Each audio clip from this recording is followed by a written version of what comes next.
मनापासून तुम्हाला साहेब शुभेच्छा देतो।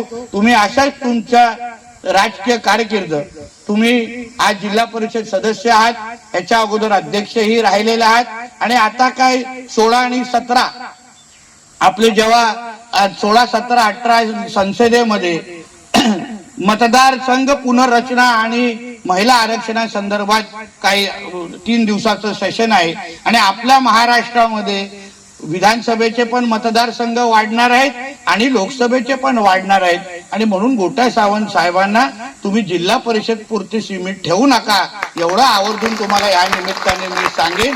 माझ्या हक्काचं सहकार्य आहे, हक्काचं सहकार्य आहे म्हणून त्यांच्या आणि माझ्यामध्ये काही झालं ते कुठे काय झालं ते आम्ही आपसात निस्तरून घेऊ।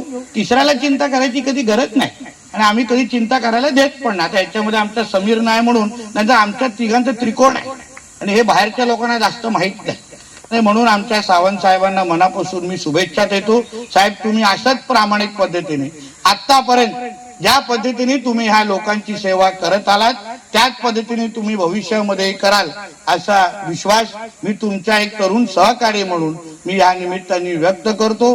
परत एकदा तुम्हाला शुभेच्छा देतो, इथेच थांबतो। जय हिंद, जय महाराष्ट्र।